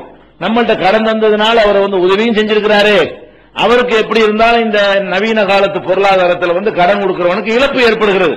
அப்ப அதெல்லாம் கருத்தில் கொண்டு நம்ம என்ன செய்ய வேண்டும் என்றால், கடன் வாங்கினால் கொஞ்சம் கூடவே கொடுக்கணும். என்ன செய்வாங்க, கடனை வாங்கிவிட்டு அதை கொடுக்கறது எப்படி செய்வானா, பஞ்சாயத்து வச்சு 1 லட்சம் வாங்கிடுவானா, வச்சு 50 தான் தர முடியும் அப்படிமா, வேற வழி இல்ல அதையா கொடுங்கன்னு வாங்குவாங்க. அப்ப கடன் வாங்குறது எப்படி செய்யறான்னு சொன்னா செட்டில்மெண்ட். அதுக்கு பேரு கடன் வாங்கினதுக்கு பூரா என்ன நடக்குது, செட்டில்மெண்ட்ங்கிற விவகாரத்துக்கு ஏதாவது ஒரு ஜமாத்துல, தௌஹீத் ஜமாத்து அல்ல வேற பஞ்சாயத்து, போலீஸ் அல்ல கட்ட பஞ்சாயத்துக்காரங்க போயிடுறது. போய் என்ன பண்றது, நான் 10 லட்சம் வாங்கிட்டேன், வேறிட்டே இருக்கிறான், நீங்க தீர்த்து வைங்க, காசை கொடுத்து தீர்த்து சொன்னாங்க, உங்களுக்கு 50 நேரம் தந்துடுறேன், நீங்க ஒரு மாதிரியா தீர்த்து வச்சிருக்கின்ற உடனே அவனை வச்சு இவனை வச்சு என்னப்பா சரி என்கிட்ட இல்ல தான் இருக்கு, 2 ரூபா தான் இருக்கு, வாங்கின 10 லட்சம் ரூபா 2 ரூபா இருக்குமா, இவனுக்கு இருந்தா இல்ல 10 ரூபா நானு அப்ப நான் தரமாட்டேன் போ, இப்படி எல்லாம் பேசிக்கிட்டு இருக்கிறத வாங்கிட்டு போன்னு சொல்லி இப்படிதான் செட்டில்மெண்ட் பண்றோம். ரசூலுல்லாஹ் அந்த மாதிரி பண்ணிருக்காங்க, இல்ல நெசமா இல்லாதவருக்கு செஞ்சிருக்காங்க. நிஜமாக ஒரு ஆள்கிட்ட இல்லைங்கும் பொழுது என்ன செய்யறாங்க, பள்ளியாசல உட்கார்ந்து இருக்கிறாங்க, வெளியே 2 பேரும் கொடுக்கல் வாங்கல பயங்கரமா சண்டை போட்டுட்டு இருக்க அபு ஹதரத் ஒரு ஆளுக்கு காபு அவர்களுக்கு மத்தியில சண்டை. அப்ப காபுங்கிறவர் கடன் கொடுத்தவர், அபு ஹதரத் கடன் வாங்குறவர், பயங்கரமா சண்டை போட்டு ரசூலுல்லாஹ் வர்றாங்க, என்ன விஷயம்டாங்க என்று இல்லங்க இவர்தான் இருக்குது, ஒரு போட்டு தொந்தரவு பண்றாரு. அப்ப ரசூலுல்லாஹ் என்ன பண்றாங்க, இந்த காபை நோக்கி இப்படிங்கிறாங்க, ஒரு விரலை காட்டி இப்படி பாதி வாங்கிக்கிறியாண்டு, சரிங்க அப்படிங்கிறாரு. அப்ப ரசூலுல்லாஹி நான் கொடுத்துட்டு போவா, அது நெசமா இல்லாதவருக்காக வேண்டி ரசூல் ஸல்லல்லாஹு அலைஹி வஸல்லம் அப்படி செஞ்சிருக்கிறாங்க. அது மாதிரி பேச்சுவார்த்தை நடத்தி செய்யலாம். ஆனால் சரியான முறை என்ன? கூட கொடுக்கணும். 1 லட்சம் வாங்கிட்டோமா, இந்த 1 லட்சம் வச்சுக்கிறங்க, 1,05,000 வச்சுக்கிறங்க, 2 லட்சம் வச்சுக்கிறங்க கொடுங்க, அதெல்லாம் வட்டியில வராது. அதை வாங்கி கொள்வது வட்டி ஆகாது. ஏன் நீங்க அதுக்கு அதை எதிர்பார்க்கவே இல்லை. அப்ப நம்மளா விரும்பி 3 வயசு ஒட்டகத்துக்கு 5 வயசு ஒட்டகத்தை கொடுத்தா அது என்னது கொடுத்தானது. அது மாத்திரம் இல்லாம ஒரு தத்துவமாவும் சொல்றாங்களே, கொடுக்கிறது மட்டும் செய்யல, அழகிய முறையில் திருப்பி கொடுக்க வேண்டும். வாங்கினதையே திருப்பி கொடுப்பது அழகிய முறை இல்ல, சரிக்கு சரியான முறை. அது சிறந்த முறையில் கொடுக்கறதுன்னா என்ன அர்த்தம்? அதை விட நம்ம எப்படி 1000 ரூபாய் நோட்டு கடன் வாங்கிடுவாங்க, செலவ நோட்டை வாங்கிட்டு வந்து, செலவு நோட்டு இருக்கு மதிப்புல கூட இல்ல, நல்ல அழுக்கு படிஞ்சு கிழிஞ்ச நோட்டா பார்த்து கொண்டு கொடுப்பான். ரெண்டுக்கும் அதே மதிப்பு தான். இந்த கடனை கொடுக்கும் போது கூட நம்ம எப்படி பாக்குறோம்னு கேட்டா, பழைய ரூபா நோட்டுக்கும் புது ரூபா நோட்டுக்கும் மதிப்பு கூடவா இல்ல, இருந்தாலும் ரூபா வந்துருச்சுன்னு வைங்க, கடன் கொடுக்கும்போது பார்த்து பழைய நோட்டா எண்ணி இந்தாங்கன்னு கொண்டு கொடுக்குறான். அப்ப உள்ளுக்குள்ள என்ன இருக்குன்னா, நல்ல முறையில் கொடுக்க கூடாதுன்னு, நீ பழைய நோட்டு வாங்கி புது நோட்டை கொண்டு கொடு, அதுவும் அழகிய முறை தானே. அழகிய முறைன்னா கூட கொடுக்கணும்னு அர்த்தம் கிடையாது. நல்ல முறையில் கொடுக்கிறது என்பதற்கு ஏதாவது ஒரு வகையில் என்ன செய்யணும், அவன் தந்ததை விட நம்ம என்ன செய்வோம், அழகிய முறையில் கொடுப்போம் அப்படிங்கிற மாதிரி கொடுக்க வேண்டும். இது நபி ஸல்லல்லாஹு அலைஹி வஸல்லம் அவர்கள் நமக்கு காட்டி தர்றாங்க. இது புகாரியில 2309, 2390, 2401, 2606, 2609 இந்த ஹதீஸ் எல்லாம் இருக்கிறது. அப்ப இதை அடிப்படையாக வைத்து கடன் தொல்லை உங்களை அழுத்துமையானால் இது உங்க வாழ்க்கையில கடைப்பிடிச்சு பாருங்க. ஒரு ஆளுக்கு இந்த மாதிரி அழகிய முறையில் திருப்பி கொடுத்தீங்கன்னு சொன்னா மத்த கடன் கொடுத்தவங்க யோசிப்பாங்க, சரியான எவ்வளவு நம்பி கொடுக்கலாமுங்க, அவர் தொந்தரவு பண்ண வேணாங்க, இருந்த கொண்டா தந்துருவாருங்க. அப்படி யாருமே இல்லையா? இருந்துச்சுன்னா தேடி கொண்டா தரக்கூடிய ஆள் அவரு, நல்லபடியா திருப்பி தருவாரு, செட்டில்மெண்ட் பண்ண சொல்ல மாட்டாரு அப்படிங்கிற ஒரு பேர் வந்தா உங்களுக்கு என்ன ஆயிரும், மன அழுத்தம் இருக்காது, உங்களுக்கு வளர்க்க மாட்டாங்க. அப்ப இந்த மாதிரியான கடன் தொல்லைகள் எல்லாம் நம்மளாகத்தான் உருவாக்கி கொள்கிறோம். அதனால முடிஞ்ச அளவு கடனை தவிர்ப்பதன் மூலமாகவும், கடன் வாங்கிவிட்டோம் என்று சொன்னால் அவனை பேஸ் பண்ணுங்க, நேருக்கு நேரம் எதிர்கொள்ளுங்க, சந்திங்க, முகத்துக்கு நேரம் ரிக்வெஸ்ட் கேளுங்க, ஒரு டைம் கொடுப்பான்னு சொல்லி திட்டுதான் செய்வான். கொடுத்தவன் திட்டு, நீங்க கொடுத்தாலும் திட்டுதான் செய்வேன். அது ரசூல் ஸல்லல்லாஹு அலைஹி வஸல்லம் சொல்லி தரக்கூடிய பாடம். அப்ப இந்த மாதிரி ஒரு அடிப்படையை நம்ம என்ன செய்யணும், வைத்துக் கொள்ள வேண்டும். இதெல்லாம் பொருளாதாரம் சம்பந்தப்பட்ட ஒரு விஷயம். நிறைய பிரச்சனைகள் பார்க்க வேண்டி இருக்கிறது. அப்ப பொருளாதார சம்பந்தமாக உங்களுக்கு எந்த விதமான அழுத்தங்கள் வந்தாலும், இதுவரை சொன்ன விஷயங்கள் எந்த மாதிரியான பொருளாதார இழப்பாக இருந்தாலும் இதுவரைக்கும் சொன்ன விஷயங்கள் எல்லாம் உருப்போட்டு நீங்கள் பார்த்தீர்களே ஆனால் கண்டிப்பாக இந்த இஸ்லாம் சொல்லக்கூடிய இந்த அறிவுரைகள் நிச்சயமாக ஒரு அருமருந்தாக இருந்து நம்முடைய மன அழுத்தத்தை குறைக்கும். அதுல எந்த சந்தேகமும் கிடையாது. அடுத்ததாக நமக்கு உள்ள பிரச்சனை என்னவென்று சொன்னால், வெவ்வேறு பிரச்சனை, பொருளாதாரத்தையே பேசிட்டு இருக்க முடியாது. அப்ப வேற வேற எல்லா பிரச்சனையும் எடுக்க வேண்டி இருக்கிறது. அப்ப நம்ம மன அழுத்தம் வருவதற்குரிய இன்னும் சில பிரச்சனை என்னன்னு கேட்டா, குடும்ப வாழ்க்கையில ஈடுபடக்கூடிய நேரத்தில் பிள்ளை இல்லாம இருக்கு பாருங்க. மௌத்தா போறதை பத்தி முதல்ல சொல்லிட்டோம். பிள்ளை இருந்து மௌத்தா போய்விட்டால் அதனால் என்ன நன்மை எல்லாம் கிடைக்கும், அதை எப்படி ஃபேஸ் பண்ணுவது, இறப்பை மௌத்துகளை நம்ம எப்படி சகித்துக் கொள்வது என்பதை பார்த்தோம். எத்தனையோ தம்பதிகள் கல்யாணம் பண்ணி 5 வருஷம் ஆயிரும், 10 வருஷம் ஆயிரும், புள்ள இருக்காது. அப்ப குழந்தை இல்லைன்னா அது என்ன செய்யும், ஒரு மனிதனுக்கு, ஒரு ஆணா இருந்தாலும் பெண்ணா இருந்தாலும் நம்ம நாட்டில் ஒரு பெரிய ஒரு பாதிப்பு என்ன செய்கிறது, அது ஏற்படுத்துகிறது. அதே மாதிரி பொம்பளை பிள்ளையா பிறந்துகிட்டே இருக்கும், ஆம்பளை பிள்ளை இருக்காது. புள்ள இருந்தாலும் பொம்பளை பிள்ளையா பிறக்குன்றீங்க, அதெல்லாம் கூட நமக்கு என்ன செய்கிறது, ஒரு பாதிப்பு. அதே நினைச்சுட்டே இருப்போம், பொம்பளை பிள்ளை ஆம்பளை நினைச்சோம், இப்படி நினைச்சுட்டே இருப்பான். அப்ப இதெல்லாம் ஒரு பாதிப்புகளை ஏற்படுத்துகிறது. இதுக்கு நம்ம மார்க்கத்தில் என்ன ஆறுதல் என்று பார்த்தால், இந்த பிள்ளை இல்லாத ஒரு விஷயம் நம்ம காலத்தில் மட்டுமா இருக்கு. பிள்ளை இல்லாதவர்கள் ஒரு 1% 2% இருக்கிறாங்கன்னு வைங்க, ஒரு 5% இருக்கிறாங்கன்னு வைங்க. இது நம்ம காலத்தில் மட்டுமா? போன நூற்றாண்டுல இப்படி இருந்தாங்க, அதுக்கு முன்னே இருந்தாங்க, ரசூலுல்லாஹ் காலத்துல இருந்தாங்க. ஆனா ரசூல் ஸல்லல்லாஹு அலைஹி வஸல்லம் காலத்துல எல்லா இழப்புகளுக்கும் மருந்து சொல்லி தரப்பட்டிருக்கிறது. மூத்தா போனா இப்படி எல்லாத்துக்குமே என்ன செய்யறது, பொம்பளை பிள்ளை வச்சுக்கிட்டு சிரமப்பட்டா இப்படின்னு ஆறுதல் இருக்கிறது. இந்த புள்ளை இல்லாதவனுக்கு ஏதாவது ஆறுதல் இருக்குமான்னு தேடி பார்த்தா ஒரு ஆறுதலையும் காணோம். ஹதீஸ்ல புள்ளை இல்லாதவர்களுக்கு நீ பெருசா எடுத்துக்கிறாத, அழட்டிக்கிறாதன்னு சொல்லக்கூடிய வகையில ஏதாச்சும் ஒரு பொதுவாக துன்பங்களுக்கு ஹதீஸ் இருக்கிறது. உங்களுக்கு கல்யாணம் பண்ணி உங்களுக்கு பிள்ளை இல்லை என்று சொன்னால் அதுக்காக வேண்டி நீங்க இப்படி செய்யணும் இருக்கணும்ல. எல்லாத்தையும் சொல்லக்கூடிய இந்த மார்க்கத்தில் பொதுவான விஷயங்கள் தான் கிடைக்கவே தவிர குழந்தையின்மைக்கு டைரக்டா என்ன செய்யல, ஒண்ணுமே கிடைக்கவே இல்லை. அப்ப என்னடான்னு பார்த்தோம்னு சொன்னா, அந்த காலத்தில் நம்ம நாட்டுக்கு வெளியே போயிட்டீங்கன்னு சொன்னா குழந்தை இல்லைங்கிறது பஞ்சாயத்து கிடையாது. நம்ம தான் போட்டுட்டு இருக்கிற அக்கம் பக்கத்துக்காரன் போட்டு என்ன செய்வான், இன்னும் 5 வருஷமா சும்மா இருக்கிறியமா இவன் போட்டு இதெல்லாம் வெளிநாட்டுல கேட்க மாட்டான். இதெல்லாம் இந்த மாதிரி பொம்பளைகிட்ட கேட்கறது, ஆம்பளை இந்த பஞ்சாயத்து இந்த நாட்டில் வர்றதுதான்.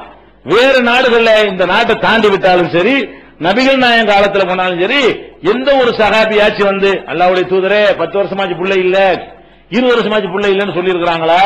அல்ல பயான் என்னைக்கா ரசூல் ஸல்லல்லாஹு அலைஹி வஸல்லம் ஹதீஸ் இருக்கும்ல, பயான்ல ரசூல் ஸல்லல்லாஹு அலைஹி வஸல்லம் மக்களே நீங்கள் புள்ளை உங்களுக்கு இல்லாவிட்டால் கவலைப்படாதீர்கள் அப்படி 2 பேர் இருக்கத்தானே செய்வாங்க. அப்படி இருந்தா ரசூல் சொல்லத்தானே செய்யணும். ஏன் சொல்லலன்னு கேட்டா அது ஒரு விவகாரமாக இருக்கவில்லை. பிள்ளை இல்லை என்கிற ஒரு விஷயம் நம்ம காலத்தில் நம்ம சமூக அமைப்பில் தான் அது பெரிய பஞ்சாயத்து பூதாகரமா ஆக்கி இவன் கேட்கிறாங்கிறதுனாலதான் நமக்கு பஞ்சாயத்து வருதுனால விளங்கிருங்க. ஆளாளுக்கு போட்டு குறைச்சல் கொடுக்கிற காரணத்தினாலதான் புள்ள வேணுங்கிறானே தவிர உண்மையில வந்து அது மக்கள் ஒரு பிரச்சனையை எடுத்துக்கொள்ளலன்னு சொன்னா அவன் பாட்டுக்கு ஒரு லைட்டா எடுத்துட்டு போயிடுவான். அப்ப நம்ம மக்கள் சமூக அமைப்பு தான் நம்மளை கெடுக்கிறது என்பதற்கு ரசூல் ஸல்லல்லாஹு அலைஹி வஸல்லம் காலத்துல இதை பத்தி ஒரு ஹதீஸே இல்லாம இருக்குதுல்ல, அது நமக்கு பெரிய ஆதாரமா இருக்கிறது. இப்ப நபி ஸல்லல்லாஹு அலைஹி வஸல்லம் ஆயிஷா நாய் இருந்தாங்க, அவங்களுக்கு புள்ளை இல்ல. என்னைக்காச்சும் ஆயிஷா நாய் ரசூலுல்லாஹ்ட்ட அல்லாஹ்வுடைய தூதரே எனக்கு ஒரு புள்ளை இல்லாம இருக்குது, நீங்க துஆ செஞ்சீங்கன்னா உங்க மூலம் எனக்கு ஒரு புள்ளையை தருவானு கேட்டாங்களா? அல்ல யார்ட்டையாவது சொன்னாங்களா? யாராவது ஒரு ஆள்கிட்ட நீ உனக்கு புள்ளை எனக்கு புள்ளை இல்ல இந்த மாதிரி ஆயிஷா நாய் பேசி இருக்கிறாங்களா? இப்படி நிறைய சஹாபாக்கள், சொர்க்கத்திற்கு நற்செய்தி சொல்லப்பட்ட பல சஹாபாக்கள், இப்ப ரசூலுல்லாஹ்வுடைய மகள் உம்மு குல்சும் இருக்கிறாங்க சொன்னோம், அவங்களுக்கு பிள்ளை இல்லாம தான் மௌத்தா போனாங்க. அப்படியாக வந்து பிள்ளை இல்லாமல் இருக்கிறது ஒரு பெரிய விஷயமாவே இருக்க கிடையாது. ரசூல் ஸல்லல்லாஹு அலைஹி வஸல்லம் காலத்திலையும் இன்றைக்கும் உலகத்துல வேற பகுதிகளில், இந்த இந்தியாவுக்கு வெளியே அமெரிக்காவுடைய ரஷ்யாவுடைய வேற எந்த மதத்துக்கு காண்ட கேளுங்க, பிள்ளை இல்லைங்கிறத ஒரு விவகாரமா எடுக்கிறான். அவன் எடுக்கிறதே கிடையாது. வந்தா வளர்க்கிறான், அதை கூட சிரமமா நினைக்கிறான். எங்கேயாவது சிறுவர்கள் காப்பகத்தில் ஒன்றை விட்டு என்ன செய்யறான், அவன் பாட்டு ஜாலியா சுத்திட்டு இருக்கிறான். அப்ப பிள்ளைங்கிறது ஒரு விவகாரமாக நம்ம வந்து நம்மளா உண்டாக்கி கொண்டிருக்கிறோம். குழந்தை இல்லை என்பது என்ன கிடையாது, அது ஒரு பெரிய விவகாரமாக வந்து நபி ஸல்லல்லாஹு அலைஹி வஸல்லம் காலத்தில் இருந்தது இல்லை. ஆனா பொதுவா என்ன சொல்லப்படுது, அந்த விதி எடுப்பு அல்லாஹ் யஹபுலி மன் யஷாஉ ذுகுர், நாடியவர்களுக்கு அல்லாஹ் ஆண் பிள்ளையை கொடுப்பான். வ யஹபுலி மன் யஷாஉ இனாசா, நாடியவர்களுக்கு பெண் பிள்ளைகளை கொடுப்பான். அல்லது அவ் யஸபிஜுஹும் ذுக்ரான வ இனாசா, அல்லது ஆணும் பெண்ணும் குழந்தைகளுமாக கலந்தும் கொடுப்பான். வ யஜாலு மன் யஷாஉ அகீமா, நாடியவர்களை பிள்ளை பெற இல்லாதவர்களாகவும் அல்லாஹ் ஆக்கி விடுவான் அப்படின்னு சொல்லி ஒரு பொதுவான ஆறுதல் எதுல இருக்கிறது, குர்ஆன்ல இருக்கிறது. சரி அல்லாஹ் நாடல இருக்கு அதான் இருக்கே தவிர இந்த குழந்தை இல்லைங்கிறது நம்மளை எப்படி உறுத்துகிறதோ, எவ்வளவு அழுத்தமாக இருக்கிறதோ நினைச்சு நினைச்சு மருகி சாவுறாங்க. குழந்தை இல்லை என்கக்கூடியவர்கள் வந்து அந்த மாதிரி நினைக்கக்கூடிய ஒரு காட்சியெல்லாம் பார்க்கிறோம். அது வந்து சமூகத்தினால் நமக்கு வந்தது. எத்தனையோ உபாதைகள், எத்தனையோ குறைபாடு இருக்கு. ஒருத்தன் குருடனா இருக்கிறான், அதை சகிச்சுட்டானா அவன் டெய்லி அதை பத்தியே நினைச்சுட்டே தான் இருக்கிறான். அது மாதிரி குழந்தை இல்லாமல் போவதற்கு வந்து பல காரணங்கள் இருக்கும். அதுல வந்து பெண்ணிடத்தில் இருக்கக்கூடிய ஊனம், உள் உறுப்புல ஊனம், ஒரு ஆணிடத்தில் இருக்கக்கூடிய ஒரு ஊனம்னா கை கால் இல்லாம இருக்கிற மட்டும் ஊனம் கிடையாது. குழந்தையை உற்பத்தி செய்வதற்கான உயிரணுக்கள்ல குறைபாடு இருக்குமே, ஆனால் அது ஒரு ஊனம் தான். அப்ப குழந்தைகளை வளர்ப்பதற்கு உரிய அமைப்புல கர்ப்பப்பையிலேயோ சினை முட்டையிலேயோ குழப்பம் இருக்குமே, ஆனால் அது ஒரு வகையான ஊனம் தானே, உள் ஊனம். அப்ப உள் ஊனம் இருக்குது என்கிற அடிப்படையில் அதை எடுத்துக்கொண்டோமே, ஆனால் சரி இதை கொண்டு அல்லாஹ் என்ன செய்யறான், நமக்கு பொதுவான சபூர் செய்வதற்கு சொன்னாங்க இல்லையா, எந்த ஒரு துன்பத்தை உங்களுக்கு அல்லாஹ் தந்தாலும் அதுக்கு அங்க பிரதிபலன் கிடைக்கிறது, உங்களுக்கு கூலி இருக்கிறது என்கிற அடிப்படையில் நம்ம என்ன செய்யணும், அதை ஆறுதல் படுத்திக் கொள்ள வேண்டும். இது ஒரு விஷயம். அது போக நம்ம நாட்டில் வந்து இந்த கல்லானாலும் கணவன் புல்லானாலும் புருஷன்ற ஒரு மென்டாலிட்டி இருக்கு பாருங்களேன், அதுவும் இதுக்கு காரணம். இப்ப 2 தம்பதி இருக்கிறாங்க, ஒரு புருஷன் பொண்டாட்டி இருக்கிறாங்க. அவங்களுக்கு புள்ளதான் மஸ்ட்னு ஒரு பொம்பளை நினைக்கிறான், அந்த ஆம்பளை நினைக்கிறான். அப்ப ஒரு மருத்துவ டெஸ்ட் பண்ணும் பொழுது ஆம்பளைட்ட அந்த குழந்தையை உருவாக்கக்கூடிய உயிரணுல என்ன இருக்குது, அதுல பிரச்சனை இருக்குன்னு வருகிறது. அப்ப என்ன வாங்கின, பொம்பளைக்கு குழந்தை வேணும், ஆம்பளைட்ட கோளாறு இருக்கிறது. அல்லது சில குடும்பத்தில் ஆம்பளையில வந்து பிரச்சனை இருக்காது, பெண்ணிடத்துல என்ன செய்யும் கோளாறு இருக்கும். இந்த நேரத்தில் வந்து அவங்க என்ன முடிவு எடுக்கலாம், சரி எனக்கு கோளாறு இருக்குது, உனக்கு கோளாறு இல்ல, அட்ஜஸ்ட் பண்ணி கொண்டு நம்ம குழந்தை இல்லாமையே நம்ம இருந்து கொள்வோமே என்று நினைப்பார்களே, ஆனால் பிரச்சனை இல்லை. அதுதான் குழந்தை தான் பிரச்சனை என்கிற அளவுக்கு இருக்குமே, ஆனால் அதை நினைச்சு நினைச்சு மருக அவசியம் கிடையாது. என்ன செய்யலாம், இவனுக்கு ஒரு குழந்தை தரக்கூடிய ஒரு வாழ்க்கையை இவன் தேர்ந்தெடுத்துக் கொள்ளலாம். அக்ரிமெண்ட் போட்டு நமக்குள்ள சரி வரல, எனக்கு ஒரு குழந்தை வேண்டி இருக்கிறது, அல்ல உனக்கு ஒரு குழந்தை வேணும், என்னால ஒன்னு குழந்தையை உண்டாக்க முடியல, நீ ஒரு நல்ல வாழ்க்கை அமைத்துக் கொள், குழந்தை தான் வேண்டும் என்று சொன்னால் ஒரு நல்ல வாழ்க்கை அமைத்துக் கொள் என்று சொன்னால் இவன் குழந்தை தேவையில்லை என்று எத்தனை பெண்கள் இருப்பாங்க. அந்த மாதிரி ஒரு பெண்ணோட இவன் வாழ்க்கை நடத்தி என்ன செய்யலாம், சந்தோஷம் இவன் அனுபவித்துக் கொள்ள முடியும். அவள் ஒரு குழந்தை தான் வேணும்னு நினைச்சாங்க செய்து கொள்ள முடியும். அப்ப இந்த மாதிரி எல்லாம் ஒரு மாற்று தீர்வுகள்லாம் இருக்கிறது. நம்ம நாட்டில் அது என்ன இல்ல, அது நம்ம சமூக அமைப்பு ரசூலுல்லாஹ் காலத்துல செய்வாங்க. அந்த காலத்துல பெரிய விஷயமே இல்ல. நம்ம காலத்துல அதெல்லாம் யோசிக்கிற காரணத்தினாலேயும் ஒரு மன அழுத்தம் வருகிறது. அதனால இன்னைக்கு மருத்துவ ரீதியா நம்ம சோதனை எல்லாம் பண்ணி பார்த்த பிறகு இவர்கிட்ட தான் குறை இருக்குது. ஆனா பெரும்பாலும் ஒரு 1000ல் ஒருத்தருக்கு அந்த மாதிரி குறை இருக்கும். மீதி உள்ளவங்க எல்லாம் சரி பண்ணக்கூடிய குறைகளா தான் இருக்கும். மீதி உள்ளதான் என்னவா இருக்கு, சரி செயற்கை டீப்புல வச்சு கருத்து இருக்கிற முறையில் வைக்கிறது, அந்த மாதிரி எடுத்து வளர்த்து கருவறையில் வைக்கிறது, இத்தனை நவீன முறைகள்லாம் வந்து விட்டது. அதுல மார்க் அனுமதிக்கிற முறைகள்லாம் இருக்கிறது. அதுவும் தாண்டி நமக்கு இல்லை என்று வறுமையானால் அப்ப நம்ம என்ன செய்யணும், பொதுவாக மார்க்கம் சொல்லக்கூடிய ஒரு ஆறுதல். என்ன ஆறுதல், எந்த மாதிரி துன்பம் உங்களுக்கு வந்தாலும் அதுக்கு அங்க கூலி இருக்கிறது. கண்ணை எடுத்தா சொர்க்கம் தருவேங்கிறான் அல்ல, கண்ணுக்கு கூலி சொர்க்கம்ங்கிறான். ஒரு 2 பிள்ளைய நீங்க பறி கொடுத்தேன்னு சொன்னா அந்த பிள்ளைய உன்னைய சொர்க்கத்துக்கு இழுத்துட்டு போயிரும் நபி ஸல்லல்லாஹு அலைஹி வஸல்லம் சொல்றாங்க. அப்ப இதெல்லாம் இது மாதிரியான ஒரு துன்பமாக நமக்கு இருக்குமையானால், குழந்தை இல்லாமல் இருப்பது ஒரு துன்பமாக இருக்குமையானால் நம்ம என்ன செய்யணும், இறைவா எங்களுக்கு குழந்தை இல்லாம ஆக்கி இருக்கிற, இதற்காக வேண்டி கூலியை நாங்கள் சபர் செய்து கொள்கிறோம், இதற்காக கூலியை நாங்கள் மறுமையில எதிர்பார்க்கிறோம் அப்படின்னு நினைப்பார்களே. ஆனால் கண்டிப்பா அல்லாஹ் என்ன செய்யறாங்க, இதுக்காக வேண்டி அவங்களுக்கு சொர்க்கத்துக்கு போற வழியை லேசாக்குகிறான்.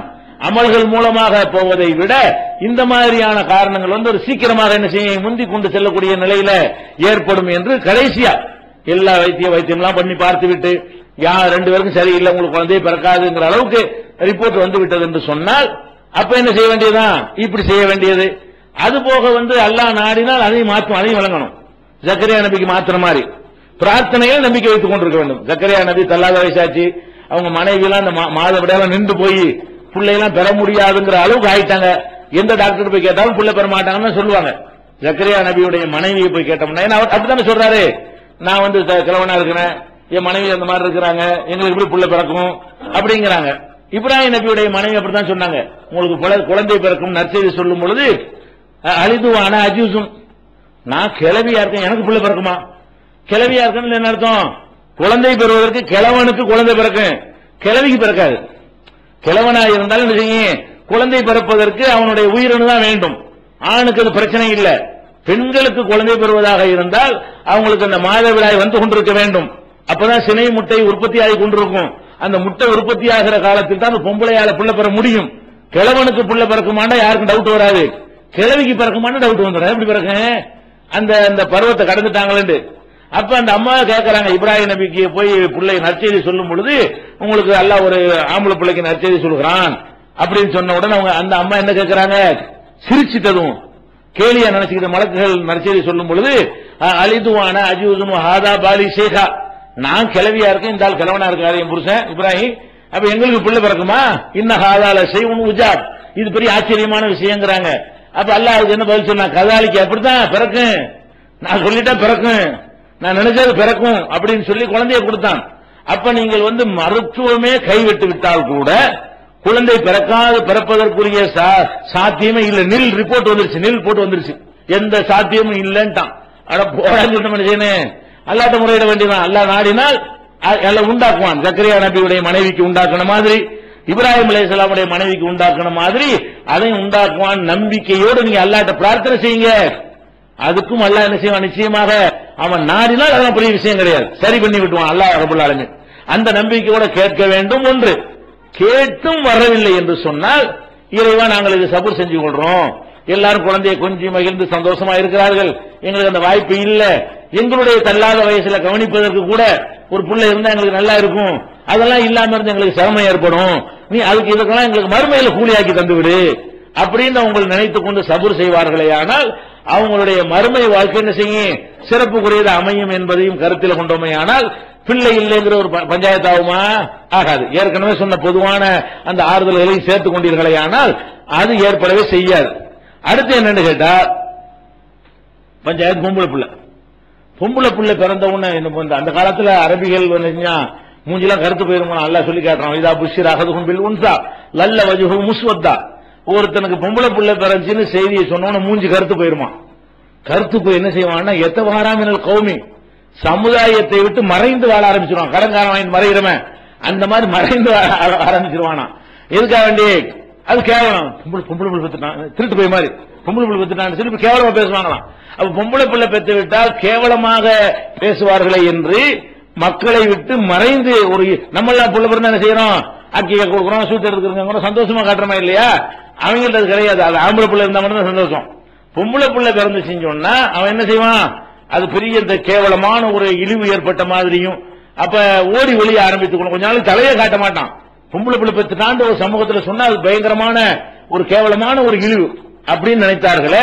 அந்த மாதிரி காலமா இது? உயிரோட புதைக்கிற காலமா இல்ல. அப்ப நமக்கு அல்லாஹ் வந்து பொம்பளை பிள்ளையை தந்துட்டான் என்பதற்காக வேண்டி நம்ம யாரு சிறந்த நமக்கு தெரியுமா? ஆம்பளை பிள்ளை தான் நமக்கு வந்து நல்லதை செய்வான், பொம்பளை பிள்ளைன்னா ஒண்ணு ஆகாது நம்ம நினைக்கிறோம். அல்லாஹ்வுக்கு இம்ரானுடைய மனைவி என்ன பண்ணாங்க, வயிற்றுல ஆம்பளை பிள்ளை இருக்குன்னு நினைச்சுதான் நேர்ச்சி பண்ணாங்க. அல்லாஹ் என்ன பொம்பளை பிள்ளையை கொடுத்து அந்த பொம்பளையை தான் உலகத்து பெண்களுக்கெல்லாம் முன்மாறிட்டான்ல. அல்லாஹ் வந்து இம்ரானுடைய மனைவிக்கு என்ன செஞ்சான், வயிற்றுல குழந்தையை சுமந்து கொண்டு இறைவா அந்த குழந்தைய உன்னுடைய ஆலயத்துக்கு நான் அர்ப்பணிக்கிறேன்னு நேர்ச்சி செஞ்சார்கள். ஆம்பளை பிள்ளை நினைச்சுக்கிட்டு பெற்றது பொம்பளை பிள்ளை. பிள்ளைச தக்கர கல் புன்சா, ஆம்பளை பிள்ளை பொம்பளை பிள்ளை சமமாமா, பொம்பளை பிள்ளையை கொடுத்துட்டியே நான் என்ன பண்ணுவேன்டாங்க. கடைசியில் என்னாச்சு, அல்லாஹ் என்ன சொல்றான், அந்த அம்மாவைத்தான் மரியமைத்தான் எந்த பொம்பளை பிள்ளை பிறந்துன்னு வருத்தப்பட்டாங்களோ அவங்கதான் மூமின்களுக்கெல்லாம் முன்னுதாரணங்கள். அல்ல ரெண்டு பெண்களை எல்லாம் முன்னுதாரணமாக்குறான். ஒன்னு பிறவனுடைய மனைவி, இன்னொரு யாரு, மரியம் அம்மனத்தை இம்ரான் அல்லத்தி அஹசனத்து ஃபர்ஜஹா. அப்ப இம்ரானுடைய மகள் வந்து மரியமையும் மூமின்களுக்கு முன்னுதாரணம் ஆக்கியிருக்கிறான். அப்ப நமக்கு தரக்கூடிய பொம்பளை பிள்ளை என்ன மாதிரி அல்லாஹ் படைச்சிருக்கானோ அது எவ்வளவுக்கு நம்ம பக்கபலமா இருக்க போகுதோ. நம்ம ஆம்பளை பிள்ளையை பெற்று அவன் கஞ்சி ஊத்தாம உன்னை முதிர்வுக்கு சேர்த்தாலும் சேர்த்துருவான். இந்த பொம்பளை பிள்ளை உன்னை காப்பாற்றக்கூடியதா இருக்கு, யாரு கண்டா அவனுக்கு? அப்ப நீ ஏன் வெறுக்கிற பொம்பளை பிள்ளைய? அப்ப நீங்கள் எத்தனை விஷயத்தை வெறுப்பீங்க, நன்மையாக இருக்கும். நீங்கள் விரும்பக்கூடியது என்னவா இருக்கும், கெட்டதாக இருக்கும். நீங்கள் கெட்டதை விரும்பி விடுவீர்கள். ரப்புல் ஆலமீன் வந்து நமக்கு பொம்பளை பிள்ளையா தந்துகிட்டு இருக்கான்னு சொன்னா நம்ம என்ன பண்ண வேண்டி இருக்கிறது? சரி, இது அதான் அல்லாஹ் கயிறு நாடி இருக்கிறான், அல்லாஹ் நீ செஞ்சா நல்லா தான் இருக்கு, இது நல்லதாக்கி வை அப்படின்னு சொல்லி எந்த வெறுப்பும் காட்டாம, பொம்பளை பிள்ளைன்னு கரிச்சு கட்டாம, பொம்பளை பிள்ளைன்னு திட்டி குவிக்காம, அதை வந்து இழிவுபடுத்தாம நல்ல முறையில் அன்போடும் அரவணைப்போடவும் அதை வளர்த்து நம்ம ஆளாக்கணும் என்று சொன்னால் அதுக்கு ரசூல் ஸல்லல்லாஹு அலைஹி வஸல்லம் சொல்றாங்க, மன் ஆல ஜாரியத்தைனி, இரண்டு பொம்பளை பிள்ளைகளை அழகுற வளர்த்து ஹத்தா தபுலுகா பருவ வயசு அடையும் வரை அழகான முறையில ஒருவன் வளர்ப்பானையானால், அவன் பிள்ளையத்தான் வளர்க்கிறான், அனாத பிள்ளைய வளர்க்கல, அவன் பெற்ற ரெண்டு பொம்பளை பிள்ளைய வளர்ப்பானையானால் ஜா யௌமுல் கியாமத்தி அன வஹுவ, கியாமத்து நாள்ல நான் அவன் இப்படி இருப்போம். ஒரு லம்மா அனாதைக்கு சொன்னாங்க, அது மாதிரி சொல்றாங்க, ஒரு லம்மா அசாபியஹு, ரெண்டு விரல்களை சேர்த்து காட்டி இந்த மாதிரி நான் அவனு கிட்ட இருப்போம், எனக்கு பக்கத்துல அவன் வச்சுக்கிருவேன். ரசூல் ஸல்லல்லாஹு அலைஹி வஸல்லம் பக்கத்துல ஒரு நடிகனுக்கு பக்கத்துல போஸ் போட்டோ இருக்கிறதா போஸ் கொடுக்குறாங்களே, அப்ப அல்லாஹ்வுடைய ரசூலுக்கு பக்கத்துல நிக்கிறது எவ்வளவு பெரிய கிஃப்ட், எவ்வளவு பெரிய இன்பம், எவ்வளவு பெரிய மரியாதை. அவ மறுமை நாள்ல வந்து ரசூல் ஸல்லல்லாஹு அலைஹி வஸல்லம் பக்கத்துல நான் அவனு ஒன்னா இணைஞ்சு நிற்போம் அப்படின்னு சொல்றாங்க. யாருக்கு சொல்றாங்க? ரெண்டு பொம்பளை பிள்ளை எல்லாம் கொடுத்துட்டான் என்பதற்காக வெறுக்காம, எனக்கு ஆம்பளை பிள்ளைய தரலையேன்னு என்ன செய்யாம அதை அலட்டி கொள்ளாமல் வளர்த்தானே, ஆனால் நான் அவன் இப்படி இருப்போங்கிறாங்க. முஸ்லீம்ல 6864வது ஹதீஸ்ல இடம்பெற்றிருக்கிறது. அதே மாதிரி வந்து ஒரு ஆயிஷா நாயகி அவங்கள்ட்ட வந்து ஒரு பெண்ணு வர்றாங்க, வந்து தர்மம் கேட்கிறாங்க. கூடவே ரெண்டு பொம்பளை பிள்ளைகளை கூட்டிட்டு வர்றாங்க. ஒரு அம்மா வந்து தர்மம் கேட்கிறாங்க, கூடவே ரெண்டு பொம்பளை பிள்ளையை கூட்டு வர்றாங்க. ஒரே ஒரு பேரிச்சை மரம் தான் இருந்துச்சு ஆயிஷா நாயகிட்ட, அதை எடுத்து கொடுக்குறாங்க. அந்த அம்மா ரெண்டா பிச்சு இந்த குழந்தைக்கு பாதி அந்த குழந்தைக்கு பாதியை கொடுத்துட்டு அது ஒண்ணு சாப்பிடல, அது பசியா தான் வருது, அந்த பொம்பளை சாப்பிடல. ஆயிஷா நாயகி புள்ள பிறகால் தானே, அவங்களுக்கு ஆச்சரியமா இருக்குது. குழந்தை இல்லாத அளவுக்குனால என்னடா நம்ம ஒரு பேரிச்சை மரத்தை கொடுக்குறோம், அந்த அம்மா கொஞ்சம் எடுத்துக்கு மூணா பங்கு வைக்கலாம்ல, இது ரெண்டு பேரும் பங்கு இந்த புள்ள சாப்பிடாம இருக்கேன்னு சொல்லி மனசை உறுத்திக்கிட்டே இருக்கிறாங்க. அந்த அம்மா போன பிறகு ரசூல்லா வர்றாங்களா, ரசூல்லாட்ட ஆச்சரியமா சொல்றாங்க, அல்லாஹ்வுடைய இந்த ஒரு அம்மா வந்துச்சு, ஒரு பேரிச்சை மரத்தை கொடுத்தேன், அவங்க சாப்பிடாம ரெண்டா பங்கு வச்சு பிள்ளைகளை கொடுத்துட்டாங்க அப்படின்னு சொன்ன உடனே அப்ப ரசூல் ஸல்லல்லாஹு அலைஹி வஸல்லம் சொல்றாங்க, அப்ப சொல்றாங்க, மணிவு துளியமின் ஹாதிஹில் பனாத்தி பிஷையின், இந்த பெண் குழந்தைகளை கொண்டு யார் சோதிக்கப்படுகிறானோ, பெண் குழந்தையை வளர்த்து ஆளாக்குறது பெரிய சோதனை, பெரிய கஷ்டம், அந்த மாதிரி சோதிக்கப்படுகிறானோ குன்னலகு சித்திரம் என்னார், அந்த பெண் குழந்தைகள் அவனை நரகத்திற்கு செல்வதை விட்டும் தடுக்கக்கூடிய திரையாக அமைவார்கள். நரகத்துக்கு செல்லா பொம்பளை பிள்ளை நல்லபடியா வளர்த்தியில அந்த பொம்பளை பிள்ளை நல்லபடியா வளர்த்த காரணத்தினால் அதுவே உன்னை நரகத்துக்கு செல்வதை தடுக்கும் என்று நபி ஸல்லல்லாஹு அலைஹி வஸல்லம் சொன்ன செய்தி புகாரியில 1418வது ஹதீஸில் இருக்கிறது. இதே இது புகாரியில் 5995வது ஹதீஸில் இருக்கிறது. அதனால அந்த பொம்பளை பிள்ளையா இருக்கு, அதனால பஞ்சாயத்தே கிடையாது. அல்ல பொம்பளை ஆம்பளை பிள்ளை தந்தா அல்ஹம்துலில்லாஹ், பொம்பளை பிள்ளை தந்தாலும் அல்ஹம்துலில்லாஹ், தரலையா அதுல ஒரு கைரல்ல நாடி இருப்பான், அதுல அவல்ல ஏதோ ஒரு சிறப்பை வைத்திருப்பான் அப்படின்னு எடுத்துக்கொள்வதன் மூலமாக இந்த பிரச்சனையை நம்ம லைட்டாக எடுத்துக்கொள்ள முடியும். இதற்கு தீர்வு இருக்கிறது. இன்னும் நம்ம சந்திக்கக்கூடிய பல பிரச்சனைகள் இருக்கிறது. இன்ஷா அல்லாஹ் அதை வேக வேகமா பார்க்கணும். நாள் குறைவா இருக்கிற காரணத்தினால வேக வேகமா இன்ஷா அல்லாஹ் நாளிலிருந்து பார்க்கணும்.